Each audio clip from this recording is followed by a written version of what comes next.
Antes del tiempo, antes del sonido, antes de toda forma, Dios ya era. Y cuando decidió hablar, su voz creó el universo, con una sola palabra. La nada se abrió como un telón. Y la luz irrumpió donde jamás había brillado. No era una luz tímida, era pura, viva, obediente. La oscuridad retrocedió. Y así nació el primer ritmo del mundo, día y noche, marcados, no por el azar, sino por la voluntad de Dios. Luego, Dios extendió el cielo como un inmenso techo azul, separó las aguas, ordenó el caos, y el mundo comenzó a respirar. Las profundidades quedaron abajo, arriba, los cielos, todo tenía un lugar, todo respondía a él. Cuando Dios habló otra vez, la tierra emergió, los mares se retiraron como si reconocieran a su rey. Y el suelo desnudo se cubrió de verdes intensos, hierbas, semillas, árboles cargados de fruto. No solo eran bellos, estaban llenos de vida. Cada uno reproducía según su especie. Porque el orden de Dios siempre produce abundancia. Entonces el cielo se llenó de señales, el sol para gobernar el día, la luna para alumbrar la noche, y las estrellas como incontables testigos. No eran dioses, no gobernaban el destino, simplemente cumplían la función que Dios les dio. Después, el mar se llenó de movimiento, y el cielo de canto. Peces, criaturas gigantes de las profundidades, aves que surcaban los cielos. Dios los bendijo. Y por primera vez una palabra resonó con fuerza: sean fructíferos y multiplíquense. La vida no era un accidente, era un regalo multiplicador. La tierra también respondió. Animales grandes y pequeños caminaron, corrieron y rugieron sobre el suelo, cada uno distinto, cada uno necesario. Y entonces, Dios hizo algo que detuvo el curso de la historia. Dios dijo: hagamos a los seres humanos a nuestra imagen. No los formó con solo una palabra, los moldeó con intención. El polvo de la tierra se convirtió en cuerpo, y el aliento de Dios en vida. Así nació el hombre, no como esclavo, sino como portador de la imagen divina. Hombre y mujer los creó, los bendijo, y les confió la creación. El mundo no era suyo para explotar, sino para cuidar y gobernar bajo la autoridad de Dios. Al terminar, Dios contempló todo lo que había hecho, y declaró algo eterno: era muy bueno. Entonces descansó, no porque estuviera cansado, sino para establecer un principio sagrado. El descanso también es parte del diseño divino. Pero la historia apenas comenzaba. Dios preparó un lugar especial, el jardín del Edén. Allí, la vida fluía en perfecta armonía. Árboles hermosos, ríos abundantes, y una relación directa entre Dios y el ser humano. No había vergüenza, no había miedo, no había muerte. Sin embargo, en medio del jardín había una elección: dos árboles, uno representaba la vida, el otro, el conocimiento del bien y del mal. Y aunque todo era perfecto, la libertad abrió la puerta a algo que cambiaría el destino del mundo. El jardín estaba en silencio, hasta que una voz diferente se deslizó entre los árboles. No rugía, no gritaba, susurraba: la serpiente, la más astuta de todas las criaturas que el Señor Dios había hecho. Se acercó a la mujer con una pregunta que parecía inocente, pero estaba cargada de duda. ¿De veras Dios les dijo que no podían comer del fruto de ninguno de los árboles? La mujer respondió con lo que sabía: podían comer de todos, excepto de uno. Dios había sido claro: si comían de ese árbol, morirían. Entonces la serpiente atacó el corazón del mandato divino. No morirán, dijo. Dios sabe que, en cuanto coman, se les abrirán los ojos, y serán como Dios, conociendo el bien y el mal. La tentación no fue solo el fruto, fue la idea: puedes ser tu propio Dios. La mujer miró el árbol, parecía bueno, parecía deseable, parecía sabio, y ella tomó el fruto, y ella comió. Y ella dio también a su esposo, que estaba con ella, y él comió. En ese instante, algo se rompió, sus ojos se abrieron, pero no como prometía la serpiente. No vieron poder, vieron vergüenza. Se dieron cuenta de que estaban desnudos y corrieron a cubrirse. El pecado siempre promete libertad, pero primero despoja la inocencia. Cuando escucharon al Señor Dios caminando por el jardín, ya no corrieron hacia él, se escondieron. ¿Dónde estás?, preguntó Dios. No porque no supiera, sino porque el pecado siempre nos aleja, y Dios siempre nos busca. Adán culpó a Eva, Eva culpó a la serpiente. Nadie asumió responsabilidad. Entonces Dios habló, y sus palabras marcaron la historia humana. La serpiente fue maldecida, pero también recibió la promesa que atravesaría los siglos. Un descendiente de la mujer aplastaría su cabeza. Aunque él le heriría el talón, la mujer enfrentaría dolor, el hombre trabajaría con sudor, la tierra misma sería afectada. Y llega lo más doloroso, la relación perfecta se quebró. Dios, en su misericordia, hizo algo inesperado. Cubrió su desnudez con pieles. La vida fue entregada para cubrir la vergüenza. Desde el principio, la redención tuvo un precio y luego, para que el ser humano no viviera eternamente en su estado caído, Dios los expulsó del jardín. Un ángel con espada encendida guardó el camino al árbol de la vida. Las puertas del Edén se cerraron, pero el corazón de Dios no. Lejos del jardín, la vida continuó, pero ya no era la misma. Adán y Eva formaron un hogar en un mundo marcado por el esfuerzo y el dolor. Eva dio a luz a su primer hijo, y lo llamó Caín, diciendo: con la ayuda del Señor, he tenido un varón. Después nació Abel, su hermano menor. Los dos crecieron, pero tomaron caminos distintos. Caín trabajaba la tierra, Abel cuidaba ovejas. Llegó el día de presentar ofrendas al Señor. Caín llevó algunos frutos del suelo. Abel ofreció lo mejor de sus primeros corderos. El Señor miró con agrado la ofrenda de Abel, pero no la de Caín. El problema no era el tipo de ofrenda, era el corazón. Caín se enfureció, su rostro se endureció, y el Señor le habló con paciencia: ¿por qué estás tan enojado?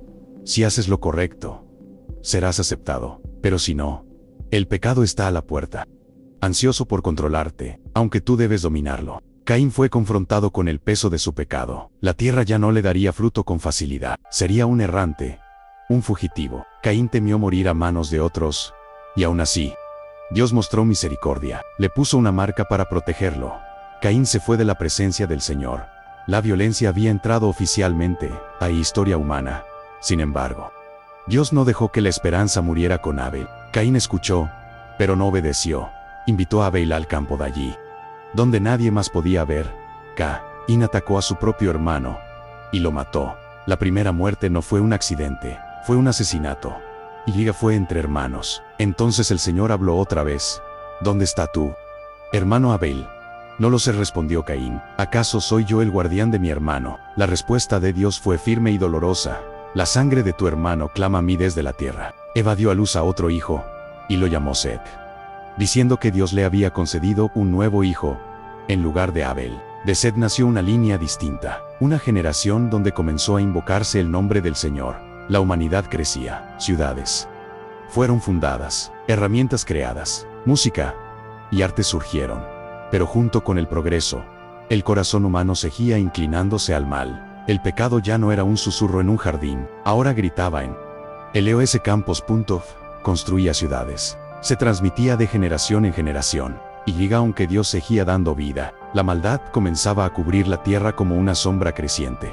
El tiempo siguió su marcha, años se convirtieron en décadas, décadas en siglos. Y la humanidad se multiplicó sobre la faz de la tierra. Los nombres se sucedían uno tras otro, como un eco constante. Padres, hijos, generaciones enteras que nacían, vivían y morían. Algunos vivieron muchos años, tantos que parecía que el mundo no terminaría. Cada nombre cerraba su historia con la misma frase solemne: y luego murió. La muerte, que había entrado por el pecado, ahora caminaba junto a cada generación. Sin embargo, en medio de esa larga lista, hubo uno diferente, un hombre que caminó en íntima comunión con Dios. Su vida no terminó como las demás, porque Dios se lo llevó consigo. Era un recordatorio silencioso de que aún era posible vivir cerca del Creador. Pero la excepción no detuvo la corriente. La tierra se llenó de personas y también de violencia, orgullo y corrupción. Las decisiones humanas comenzaron a alejarse cada vez más del diseño original. El corazón del hombre ya no buscaba a Dios, se buscaba a sí mismo. La maldad dejó de ser ocasional y se volvió constante. Los pensamientos de la humanidad se inclinaron, día tras día, hacia lo malo. Y entonces, una frase estremeció el cielo. El Señor observó la profundidad de la maldad del corazón humano. No era ignorancia, no era debilidad momentánea, era una inclinación continua. La paciencia divina no era indiferencia. El amor de Dios no anulaba su santidad, su acercaba a un momento decisivo, un juicio que no sería impulsivo, sino necesario. Pero incluso en medio de ese dolor Dios no dejó de buscar una razón, de mostrar gracia. Sus ojos recorrieron la tierra, entre millones de corazones endurecidos. Buscó uno diferente. El dolor llenó el corazón de Dios. La Biblia lo describe con palabras humanas para que podamos comprenderlo. Le dolió haber creado al ser humano, no porque se hubiera equivocado, sino porque el amor siempre sufre cuando es rechazado. La creación había sido declarada muy buena, ahora estaba distorsionada. La violencia llenaba la tierra. La imagen de Dios en el hombre estaba siendo cubierta por egoísmo, abuso y pecado. Dios habló con justicia. La humanidad no podía seguir así para siempre. La oscuridad avanzó sin pedir permiso. La humanidad ya no solo pecaba, se complacía en hacerlo. La tierra se llenó de violencia, de abuso, de corazones endurecidos. La injusticia dejó de ser excepción y se volvió costumbre. Cada día, cada pensamiento, cada intención del corazón humano se inclinaba más y más hacia el mal. La Biblia lo describe con palabras que estremecen. Todo lo que la gente pensaba o imaginaba era siempre y totalmente malo. Dios miró su creación, la obra de sus manos, los portadores de su imagen, y su corazón fue profundamente entristecido. No fue ira sin control, fue dolor, el dolor de un padre al ver que el amor fue rechazado una y otra vez. Entonces el Señor declaró que el pecado no podía continuar indefinidamente. La corrupción había alcanzado un punto crítico. La tierra, diseñada para reflejar su gloria, ahora gemía bajo el peso de la maldad humana. El juicio se acercaba, no como un arrebato, no como venganza, sino como un acto de justicia frente a un mundo que había decidido caminar sin Dios. Todo parecía perdido. No había arrepentimiento. No. Había búsqueda, no había temor de Dios. Pero justo cuando la noche parecía más densa, cuando la historia parecía dirigirse a un final inevitable, la Biblia pronuncia una de las frases más poderosas jamás escritas. Pero Noé, un contraste eterno, una pausa en medio del juicio, un destello de gracia en un mundo cubierto de sombras. Pero Noé, en medio de un mundo que había olvidado a Dios, Noé fue diferente, no porque fuera perfecto, sino porque su corazón estaba alineado con el Creador. Mientras la violencia llenaba la tierra y la corrupción se extendía como una plaga invisible, Noé caminaba con Dios. La Biblia lo describe con palabras claras y poderosas. Noé era un hombre justo, la única persona intachable de su tiempo, y vivía en estrecha relación con Dios. Noé no nadaba con la corriente, no se adaptó a la maldad de su generación, no negoció sus convicciones. Mientras otros vivían para sí mismos, Noé vivía para Dios. La corrupción había llegado tan lejos que la tierra misma estaba arruinada a los ojos del Señor. La violencia se había convertido en lenguaje común. La vida humana había perdido su valor. El diseño divino estaba siendo pisoteado sin remordimiento. Y Dios habló. Le reveló a Noé una verdad estremecedora. El fin de toda carne se acercaba. La tierra sería juzgada. El pecado tendría consecuencias. Pero junto con esa revelación, Dios extendió gracia. Noé no solo escuchó la voz de Dios, le creyó. En un mundo sordo a la verdad, Noé prestó atención. En una generación se burlaba de la justicia, no eligió la obediencia. Su fe no fue pasiva, fue activa, constante, perseverante. Dios estaba a punto de hacer algo nunca antes visto, algo que marcaría la historia para siempre. Pero antes del juicio, Dios preparó salvación, y esa salvación comenzaría con una instrucción tan extraña como desafiante, una orden que requeriría fe, paciencia y obediencia absoluta. Dios habló con claridad, no con metáforas, no con símbolos. Le dijo a Noé exactamente qué iba a hacer y exactamente qué debía hacer él. El mundo que conocían estaba a punto de cambiar para siempre. Dios le anunció que un diluvio cubriría la tierra, que las aguas borrarían la corrupción y que todo lo que respiraba, fuera del plan divino, desaparecería. Era una noticia pesada, imposible de ignorar. Pero junto al juicio, Dios hizo un pacto. Le ordenó a Noé construir un arca, no una barca pequeña y no un refugio temporal, sino una estructura enorme, nunca antes vista, diseñada para preservar la vida. Cada medida fue dada por Dios, cada material fue especificado, cada detalle tenía propósito. El arca sería el lugar de salvación para Noé, su familia y las criaturas que Dios mismo traería. Noé no discutió, no pidió señales adicionales, no negoció plazos. Simplemente obedeció. Imagina la escena. Un hombre construyendo un arca gigante, en una tierra seca, mientras el mundo a su alrededor seguía viviendo como si nada fuera a pasar. Las miradas se burlaban, las risas se escuchaban, las dudas intentaban infiltrarse. Pero Noé seguía martillando. Cada golpe de madera era un acto de fe. Cada día de trabajo era una declaración silenciosa. Yo le creo a Dios. La obediencia de Noé no fue rápida ni fácil, fue constante, año tras año. Permaneció fiel, mientras otros ignoraban la advertencia divina. Noé construía esperanza en forma de arca. Dios estaba llamando a la humanidad al arrepentimiento, pero solo uno escuchó con el corazón. Y cuando el arca estuvo lista, algo comenzó a suceder, algo que nadie podía explicar y algo que anunciaba que el tiempo se estaba agotando. Cuando el arca estuvo terminada, Dios no tuvo que llamar a los animales. La creación reconoció la voz de su Creador. Desde los campos y los cielos, desde los montes y las llanuras, las criaturas comenzaron a llegar, de dos en dos según su especie, sin caos, sin miedo, como si una fuerza invisible los guiara paso a paso. Noé observaba con asombro. La obediencia que el hombre había rechazado, la creación aún la conservaba. Uno a uno, los animales entraron en el arca, grande y pequeños, fuertes y frágiles. Cada uno ocupó el lugar preparado para él. Luego, Noé escuchó una vez más la voz de Dios. Era tiempo. Noé entró con su familia, su esposa, sus hijos, sus nueras. 8 personas en total, no multitudes. No multitudes arrepentidas, solo una familia que creyó. El mundo seguía igual afuera. Risas, rutinas, indiferencia. Nadie parecía notar que la puerta de la salvación estaba abierta, pero no lo estaría para siempre. Entonces ocurrió algo que nadie esperaba. La puerta del arca se cerró. No fue Noé quien la cerró, fue Dios. Ese sonido marcó una separación definitiva. Dentro, obediencia, fe y gracia. Fuera, incredulidad, burla y juicio inminente. El cielo aún estaba despejado. La tierra seguía seca. Todo parecía normal. Pero el tiempo de la paciencia había llegado a su fin.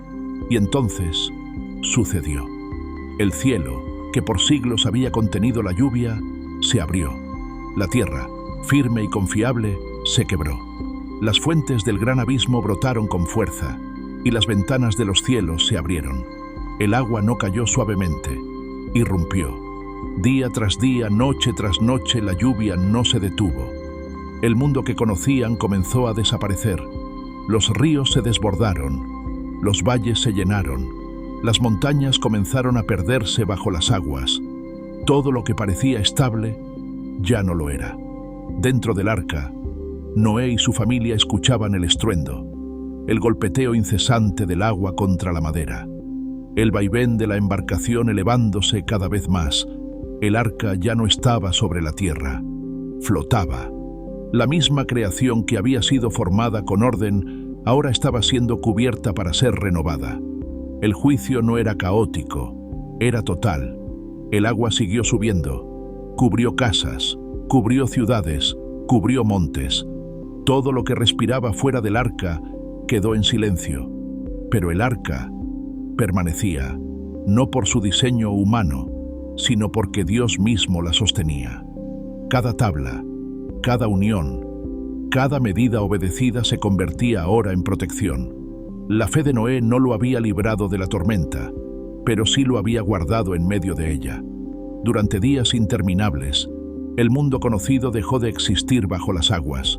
No hubo escapatoria tardía, no hubo segunda puerta. La gracia había tenido un límite, y ahora el juicio estaba cumpliendo su propósito. Sin embargo, esta no era una historia de destrucción final. Era una historia de preservación, porque mientras las aguas cubrían la tierra, Dios no había olvidado a los que estaban dentro del arca. Y entonces, el cielo guardó silencio, la lluvia cesó, el estruendo se apagó. Las aguas que habían cubierto la tierra comenzaron a retroceder lentamente. No fue inmediato. La restauración nunca es apresurada. Día tras día el arca siguió flotando sobre un mundo desconocido. Donde antes había caminos y ciudades, ahora solo había agua. Donde hubo ruido y multitudes, ahora reinaba el silencio. Y la Biblia dice una frase llena de esperanza. Pero Dios se acordó de Noé. NTV. No porque lo hubiera olvidado, sino porque llegó el momento de actuar. Dios envió un viento que comenzó a secar la tierra. Las fuentes del abismo se cerraron. Las ventanas del cielo quedaron selladas. El arca finalmente se detuvo. Descansó sobre las montañas. La tierra comenzaba a reaparecer. Noé esperó. No se apresuró. La obediencia también sabe cuándo esperar. Abrió una ventana y soltó un cuervo. Luego, una paloma. Volvió sin encontrar descanso. Esperó 7 días más y volvió a enviar la paloma. Esta vez regresó con una hoja fresca de olivo en el pico. La vida estaba volviendo. Aún así, Noé no salió. No hasta que Dios habló. Porque la salvación no termina cuando pasa la tormenta, sino cuando Dios da la orden de avanzar. Finalmente, Dios habló. Después de meses de espera, de silencio y de fe sostenida, el Señor dio la orden. Era tiempo de salir. Las puertas del arca se abrieron y la vida volvió a pisar la tierra. Los animales salieron uno a uno, según su especie, llenando de movimiento un mundo que había sido purificado por las aguas. La creación comenzaba de nuevo. Noé dio su primer paso fuera del arca. Y lo primero que hizo no fue construir una casa ni sembrar la tierra. Adoró, levantó un altar al Señor y presentó ofrendas. Era un acto de gratitud, de reconocimiento, de rendición. Noé sabía algo que el mundo había olvidado. La salvación siempre merece adoración. El aroma de la ofrenda fue agradable al Señor, y Dios habló palabras que marcarían el futuro. Nunca más volvería a destruir toda la tierra con un diluvio. Aunque el corazón humano siguiera siendo inclinado al mal desde su juventud, Dios se comprometía a sostener la vida. Entonces, estableció un pacto, no solo con Noé, no solo con su familia, sino con toda la creación. Dios colocó su arco en las nubes. Cada vez que apareciera, sería una señal visible de su promesa. Las aguas no volverían a cubrir la tierra como juicio total. El arco iris no era solo belleza, era memoria, era gracia suspendida en el cielo. La humanidad tenía un nuevo comienzo, una tierra renovada, una oportunidad más. Pero aunque el mundo había sido limpiado por fuera, el corazón humano aún necesitaba algo más profundo que agua. La tierra estaba limpia, pero el corazón humano no. El diluvio había borrado ciudades, violencia y corrupción visibles, pero no había arrancado de raíz el problema más profundo, el pecado que habita en el interior del ser humano. Noé había sido preservado por gracia, no porque la humanidad mereciera una segunda oportunidad, sino porque Dios es fiel a su propósito. Desde el principio, Génesis nos deja una verdad clara. El problema del mundo no es el mundo, es el corazón del hombre. Dios había creado con orden. El hombre eligió desobedecer. Dios advirtió. El hombre ignoró. Dios juzgó. Pero Dios también salvó. El arca no fue solo un refugio físico, fue un mensaje. Así como hubo una sola puerta para entrar y vivir, también hubo un límite para rechazar la gracia. Así como Noé fue salvo por creer la palabra de Dios, la fe siempre ha sido el camino de salvación. Desde Génesis, Dios deja sembrada una esperanza. El juicio no tendría la última palabra. La muerte no sería el final. La serpiente no vencería. La promesa hecha en el jardín seguía en pie. La gracia encontrada por Noé apuntaba a algo mayor. La historia no se detenía aquí. El mundo necesitaba algo más que agua. Necesitaba redención. Necesitaba un Salvador. Y aunque Génesis apenas comenzaba, el plan de Dios ya estaba en marcha. Desde el primer versículo, la historia nunca trató solo del principio. Siempre trató del propósito. Dios creó el mundo con orden. El ser humano fue creado con dignidad. El pecado trajo ruptura. La maldad se multiplicó. El juicio llegó Pero la gracia nunca se retiró. En Génesis aprendemos que Dios no es indiferente al pecado, pero tampoco abandona a su creación. Cuando la oscuridad creció, Dios preservó una familia. Cuando la violencia llenó la tierra, Dios abrió un camino de salvación. El arca no fue el final de la historia, fue una sombra de algo mayor que vendría. Así como Noé fue salvo por gracia, así como hubo una sola puerta para entrar al arca, así como Dios mismo cerró la puerta, toda esta historia apunta hacia una salvación más grande, no de aguas que destruyen, sino de una gracia que rescata. Desde Génesis, Dios deja claro que el problema no se resuelve limpiando la tierra, sino transformando el corazón. Y eso es algo que ninguna generación podía lograr por sí misma. Por eso, desde el jardín, desde la promesa a la mujer, desde la gracia hallada por Noé, la Biblia nos dirige hacia Jesucristo. Él sería la verdadera puerta. Él sería el arca definitiva. Él cargaría el juicio para ofrecer salvación. Génesis no es solo el libro del comienzo, es el libro donde Dios revela su carácter, justo, santo, paciente y profundamente misericordioso. Y esta historia apenas comienza. Suscríbete para más de la Biblia en historias.